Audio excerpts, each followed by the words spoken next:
Hello and welcome to a new series of Glanbia videos that will deal with a range of technical and practical topics in herd management.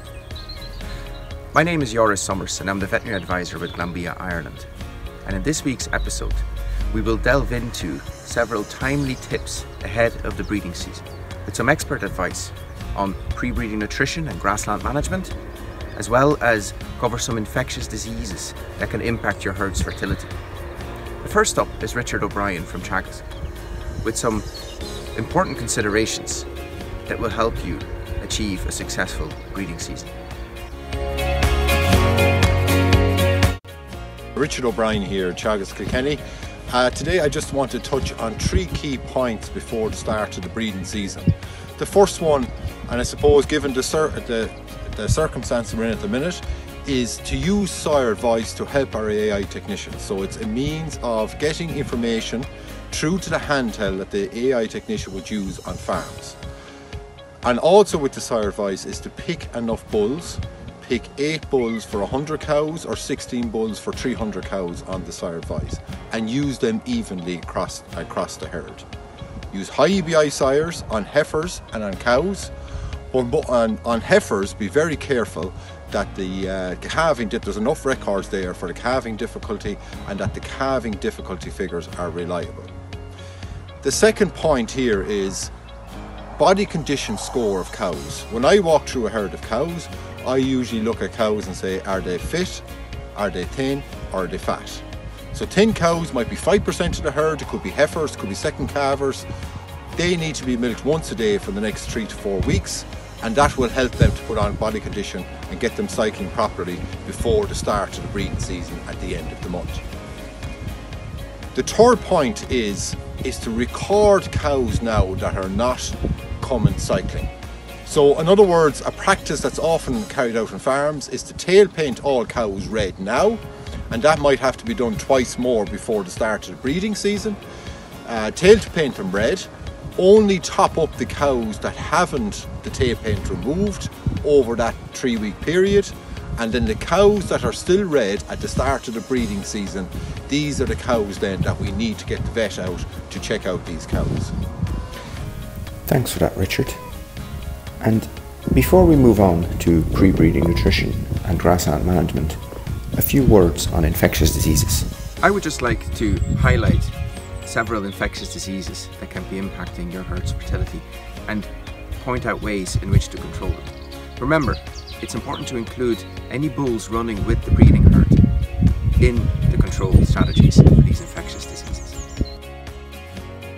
IBR is caused by a virus that is widespread within the Irish cattle population. There are vaccines available, both live and dead vaccines against IBR. And vaccination will provide a high level of protection against the virus coming into your herd, as well as contain the virus when it is already well established in your herd. Leptospirosis is another disease that is widespread within the Irish cattle population.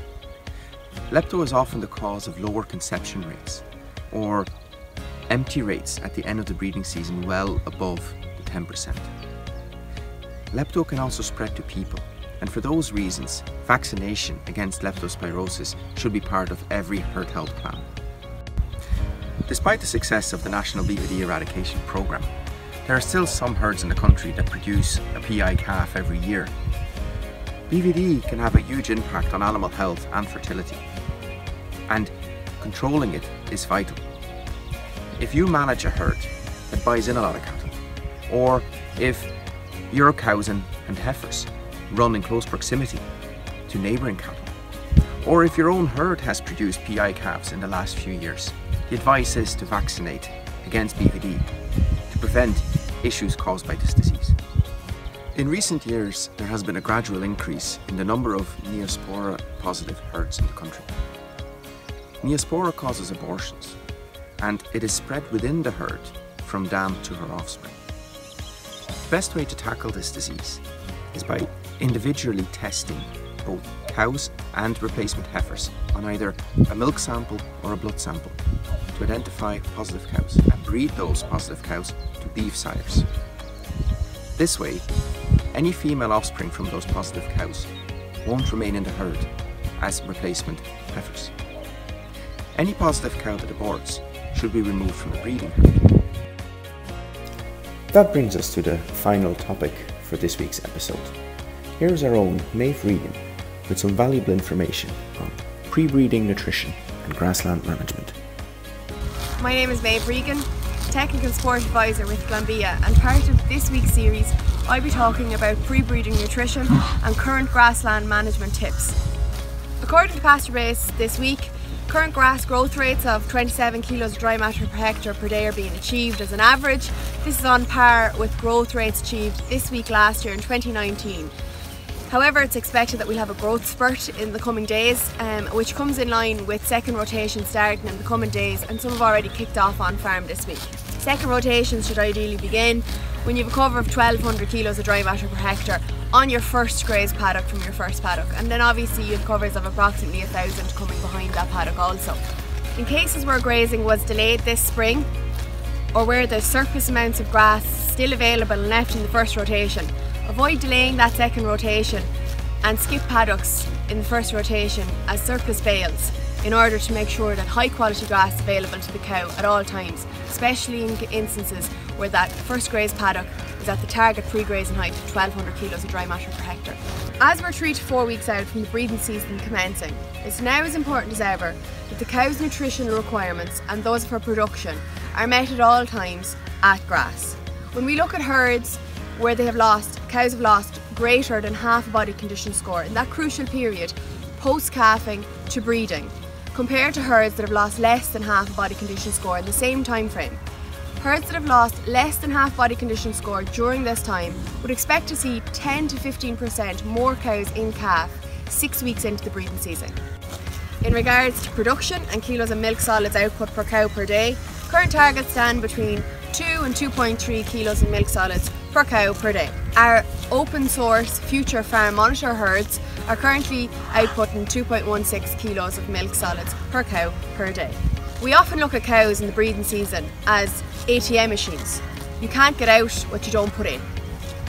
In regards to supplementation at the moment, it's dependent on production and maintenance requirements primarily, but obviously we don't want any drastic changes in the run up to the breeding season in regards to nutrition. If we look at a typical cow doing target milk solids for this time in the lactation, that cow at grass, if she's producing 26 litres at an intake of 14 to 15 kilos of dry matter of grass per day, will require supplementation of between 3 and 4 kilos. Concentrate supplementation at this time of year should be low in crude protein levels and high in energy to drive performance at grass and complement the grazing diet. It's also important at this time of year to watch out for falling butterfat percentages as cows go into second rotations. If you would like any further information on any of these topics, please contact your local Glanbia representative or visit glanbiaconnect.com.